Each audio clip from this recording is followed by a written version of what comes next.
बजा लो।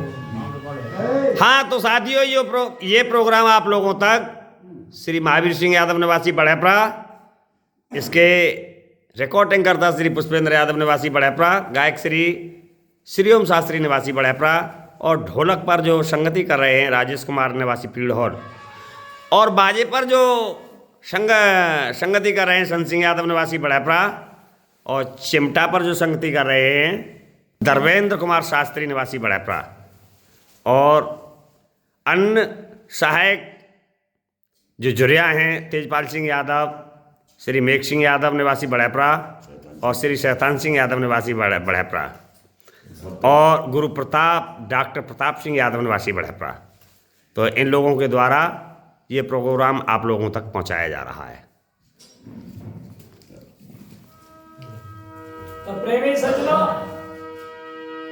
रानी हमने ने फूला पापी की माता की इतनी बात को जब सुना कि आज तू नरसुल्तान के लिए छोड़ करके मेरे पुत्र की थी, तो तू मेरे मन को भाती, यहां से भाग जा। ऐसे वचनों को सुना तो रानी आज स्वयं में उठ करके और पीछे को लौट करके पालकी में बैठ करके जहां अपना महल था वहां पहुंची। और कैसे डॉक्टर साहब जा रही है,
रानी निहांदे पहले ही समझ चुकी थी कि जो मेरे साथ में हाल ये बीता है, मैं अपने पति को बताऊंगी तो बहुत दुख होगा। आज अपने रूमाल से दोनों नेत्रों को पोंछ लिया, लेकिन नरसुल्तान ने देख लिया। नरसुल्तान कहने लगा, रानी क्या बात है, कैसे उदासी हो, क्या हाल बीता है, मेरी मैया के पैर छुआए। रानी ने हाथ जोड़ करके कहा, पति महाराज आपकी माँ के पैर छू करके मैं आ गई, मेरे साथ में कोई दुर्व्यवहार नहीं हुआ। आज रानी ने हंते ने अपनी गलती को मन में संकोच करके छुपा लिया, लेकिन उधर फूला पापी कहने लगा भैया अब कैसे ये रेतवा मरेगा और तब रानी मुझे मिलेगी। मान की बेटा अगर किसी दुश्मन को मारना जब होता है तो सामने पड़ के नहीं मार सकत, पहले अपने भैया से मेल करो, रोजाना अपने भाई के पास में जाओ आओ, रामा कृष्णा करो, मित्रता फिर दोबारा से बढ़ाओ। और जब मित्रता 2-4 दिन 10-5 दिन तुम्हें हो जाएंगे करते तो मैं अपने घर में पंगत रखूंगी और नर सुल्तान को बुलवाऊंगी, झेड़ के भोजन खिलाऊंगी, नर सुल्तान मर जाएगा, रानी तुझे मेरे भाइयों हुआ क्या? अरे ओ सहारा भी रमनाई रे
जैसे ही 10-12 दिन व्यतीत हुए मित्रता फिर दोबारा पहले जैसी बन गई। फूला पापी की मां ने एक पंगत की तैयारी कर गई, चिट्ठी लिख के और एक हल कार्य के लिए भेज दिया। नरसुल्तान के पास में जब चिट्ठी पहुंची, नरसुल्तान ने चिट्ठी को पढ़ा और पढ़ करके पूरी बाँच नहीं पाई, तब तक एक पीछे से लबुआ और भेज दिया कि भोजन तैयार है और बुला के लाओ। जब पीछे से बुलाने वाले पहुंच गए और कहा कि मैया का ऑर्डर है, आप भोजन तैयार है, चलो। रानी ने हमने देख रही है कि चिट्ठी पहुंच ना पाई, तब तक भोजन बुलाने वाले आएंगे। इसमें कुछ राज है। नरसुल्तान ने कही कि मेरी मैया ने मुझे बहुत बड़ा प्यार और लाड किया है, आज मैं अपनी माता के भोजन झेलने के लिए जरूर जाऊंगा। कपड़ों को पहना और घोड़े पर जैसे ही सवार हुआ और जैसे ही निकलने लगा नरसुल्तान, तो रानी ध्यान देने आकर के लगाम को पकड़ लिया और क्या कहने लगी भैया? क्या कहने लगी?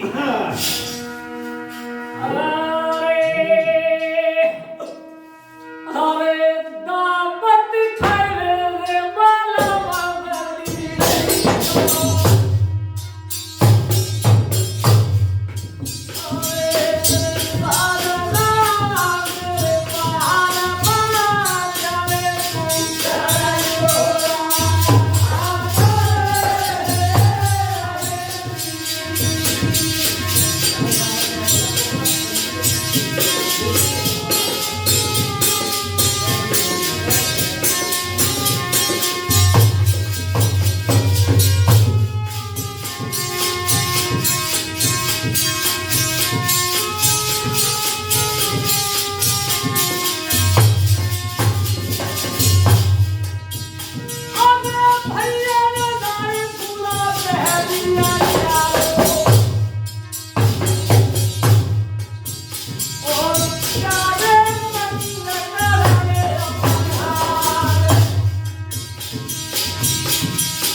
मेरी माता ने बात किया मुझे कब दिया है, क्या मैं आज बचाओ और क्या नए बच्चों क्या मैं बेतक चले गए, लेकिन साथ खाने के लिए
जा रहे हो तो मेरी एक बात जरूर मान लो, मानी कौन सी?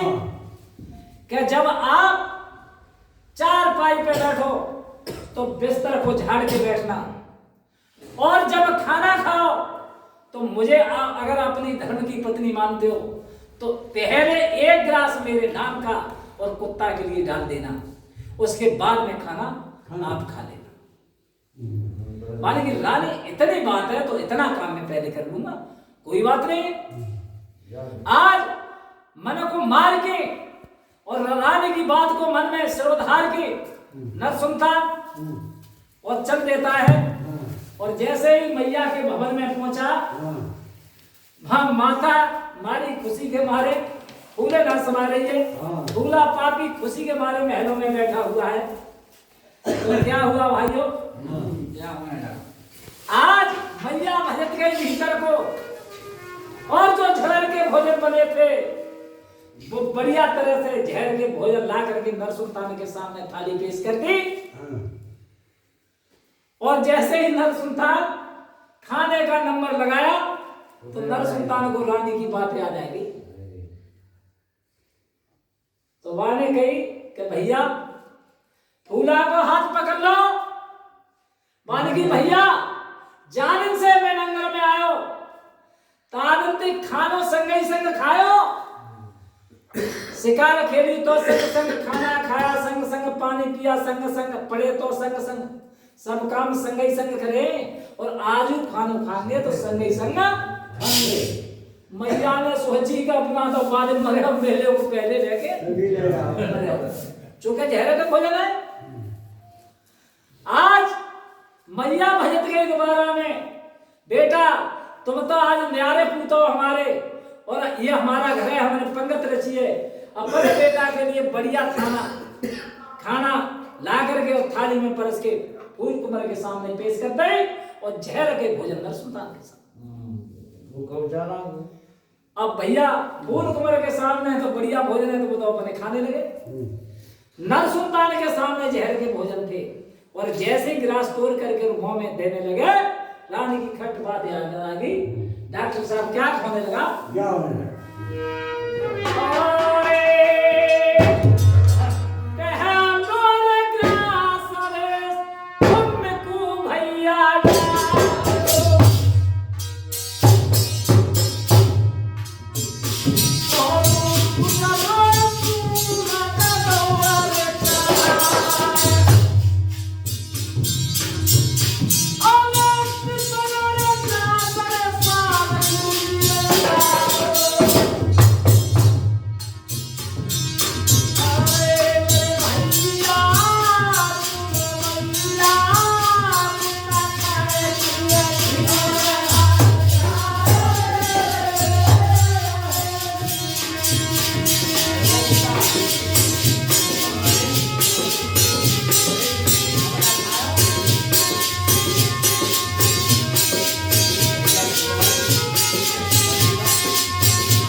अगर मुझे एक तो गुस्सा है कि आप कि एक बार मुझे गुस्सा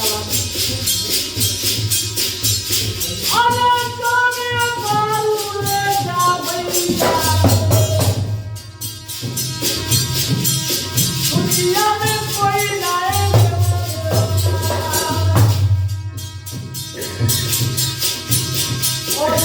और पे हमारू भैया पूरे पूरे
सेवा की है।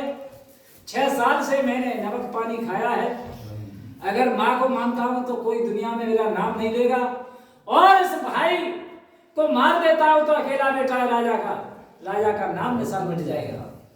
आज मन को मार के, तलवार को अंदर करके और घोड़े पर सवार होकर के फिर दोबारा जब चला निकल के, तो पापी ने विचार किया कि आज जैसा मौका कभी नहीं मिलने का।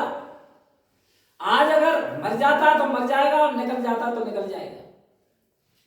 नरसुल्तान की नजर आगे को, और जैसे ही गेट से बाहर निकलने लगा तैसे ही पीछे से तीर एकदम खींच के मारा। घोड़ा समझदार था, थोड़ा दाएं से बाएं हुआ, अब बार को बचा दिया। नरसुल्तान ने फिर फूल कुंवर को पकड़ लिया। अब दोनों में मल्ल युद्ध होने लगा। उधर में रानी निहंदे चित्रकारी पर खड़ी होकर के देख रही है कि जब मेरे साथ में छल हुआ तो मेरे पति के साथ में जरूर छल होगा। तो बाहर जो मल्ल युद्ध हो रहा था वो रानी अटारी पैसे नजर पड़ गया। उसने देख लिया, फिर भी फूला पापी नीचे, नरसुल्तान ऊपर, फिर भी मन को मार करके मन की बेचो। मैंने 6 साल से अन्न पानी खाया है राजा महाराज का, अपने पिताजी का, और राजा केसर जैसा राजा नहीं है दुनिया में। उन्होंने मुझे अपने धर्म का बेटा करके माना है। आज मैं उनके बेटे को मार दूंगा तो दुनिया में नाम निशान मिल जाएगा। फिर भी मन को मार करके फूला पापी को छोड़ करके घोड़े पर सवार होकर के अपने रणवास के लिए चल दिया। अच्छा, लेकिन रानी वहां इंतजार में खड़ी है। डॉक्टर साहब, हाँ जी, अब क्या कहने लगी रानी ने? हमने नरसुल्तान को पहुंचते ही क्या कहने?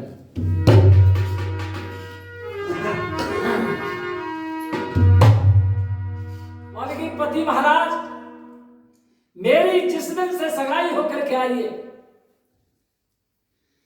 उस दिन से मैंने एक बात नहीं तुमसे पूछ पाई। अगर आप कह दो तो आज मैं उस अपनी मन की बात को पूछ लूं। मानी पूछ ले। क्या कहने लगे? तो क्या? अरे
सब मैंने तुझसे झूठी बोला है। आज अगर तू पूछेंगे तो जो मुझसे गीता असलियत हर कोई बताऊंगा। और क्या बोला?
नरसिंह ने तनी कही तो जो मल्लू तैर होगा वो तो रानी ने खुद ही देखा होगा कहते।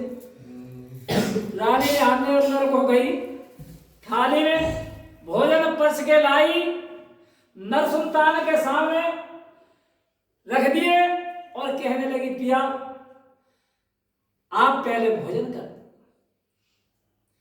और जैसे ही भोजन का नाम लिया तो नरसुल्तान का आंसू टपक करके खाने की थाली में टप टप गिरने लगे।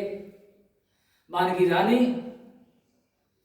अब ये खाना मुनासिब नहीं है, इस खाने की थाली को तुम हटा लो क्योंकि मेरे नसीब में ये खाना नहीं है, अब मैं हरगुना नहीं चाहता। तो नरसुल्तान कहने लगा क्या करो ये अरे रानी खाना मुझे हराम है।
नरसुल्तान कहने लगा रानी ये खाना नसीब नहीं है, मैं यहाँ का रहने वाला नहीं, ये मेरा काम नहीं। यहाँ तो मैं ओखा में आया, मेरे में बहुत बड़ा उत्पाती था, मेरे बाबा ने गुस्सा में आकर के मुझे 12 वर्ष का वनवास दिया था। 6 साल तो मेरी विपता की यहाँ कट गई और 6 बाकी रही। अब भाई मैं परदेश के लिए जाना चाहता हूँ, मैं कसम खा चुका हूँ कि इस शहर में न खाना खाऊंगा और न पानी। रानी ने हमने कहने लगी पिया अभी तो 15 दिन भरे मेरी शादी को और मैं कैसे रहूंगी, जहां आप चलोगे वहां मैं चलूंगी, मैं साथ में चलूंगी। तो क्या कह रही है, क्या कहने लगी?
कहने लगी पति महाराज अगर तुम साथ ना ले जाओगे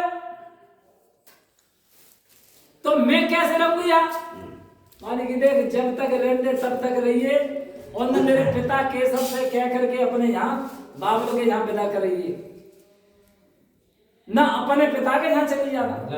हाँ तो आज रानी कहने लगी महाराज आप मुझे छोड़ करके जा रहे हो इस हालत में, अब मुझे क्या पता आप परदेशों में जा करके कहां पर रहोगे, कहां कितने दिन में आओगे वापस। आज रानी कुल्हैया काढ़ी देते हैं गंगा धर्म हार रही है और पूछ रही है कि गंगा धर्म की गंगा की कसम है और मुझे बात बताओगे तो सत्य बताओगे। माने कि क्या तो रानी ध्यान दे पूछ रही है और क्या कह रही है, क्या कहने लगी। अरे कबा के वाले बाल बतावाया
गंगा धर्म हार करके कहा कि रानी आज मैं गंगा की कसम खा करके कहता हूं 6 साल के बाद में तेरे पिता के यहाँ मौत का बाग में तुझसे आकर के जरूर मिलूंगा। जब इतनी बात रानी निहंदे ने सुनी तो रानी निहंदे कहने लगी कि पिया अब तुमने अपनी कह ली तो एक मेरी सुन। और क्या कहने लगी रानी निहंदे, क्या कहने लगी, अरे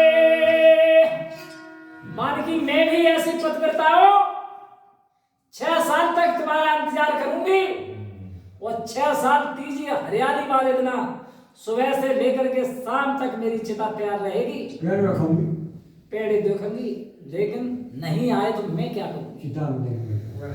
अरे सुबह से शाम तक पाते पेड़ों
नर संतान अपने घोड़साल में घस गया। रानी अपनी बांदी से बातचीत करने लगी।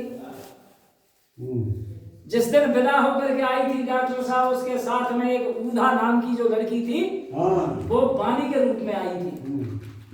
तो ऊधा से बतलाने लगी अपने दुख की बात को, कहने लगी बहन आज मेरा पति मुझे छोड़ करके यहाँ से जा रहा है, अगर तेरे पास कोई यत्न और उपाय हो तो तू मुझे बता। ऊधा कहने लगी बहन तुम रो मती, मन में धीरज धरो, अरे जाने की जब बारी आएगी तो मेरे पास एक उपाय है। माने क्या कि देख पहले समझाएंगे, राजी थे माने हो तो माने हो, और न एक लगाते कूद के लगाम में पकड़ लूंगी, दूसरी लगाते पकड़ लिए तू, और दोनों लटक जाएंगे, फिर इतना चलो जाओ। रानी ने हाथ देने कही कि हाँ बात तो सही कह रही है मां। उधर में नरसुल्तान ने अपने 5 कपड़ा धर्मासन के पहन के और घोड़ा को श्रृंगार कर लो है धर्मासन में, घोड़साल में,